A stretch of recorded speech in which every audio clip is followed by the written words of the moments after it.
Alright guys, today we're going to change the fuel filter on my 93 Toyota MR2.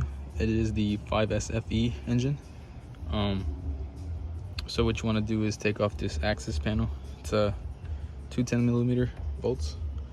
Just kind of slide it right off.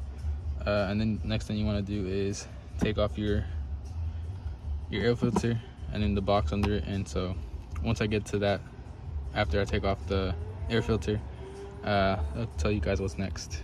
All right, so I already did take off the air box. These bolts here are size 13, and then as you can see, the fuel filter is right there. That is a size 17 top and bottom. There is 2 bolts that hold it in, and then the bolt right there to the side is a 10, and that's just the bracket that holds it in. So I popped open the gas cap.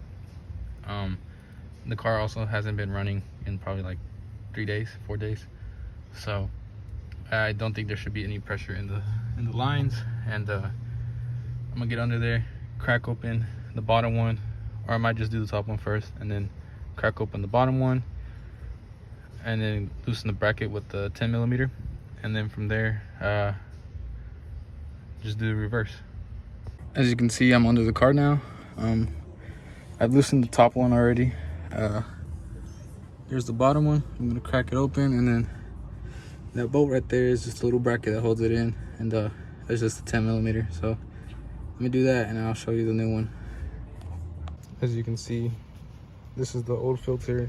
There's the new fuel filter. There's a part number. So once you loosen the top bolt and then the bottom bolt, the 10s on the side, you have to push the filter down. So kind of from the top, just pull it down or push it down. And same thing going in reverse, you just got to push this one up. Be careful. As you can see the arrow, I noticed, the bigger side's on the bottom, so the fuel goes up. Also, in the fuel filter, you should get 4 copper washers. 2 for the in, 2 for the out. You want to put one on the bolt before the fitting, the flange, and then one after the flange, top and bottom. So be sure to do that, or else you'll have a leak, and you don't want that.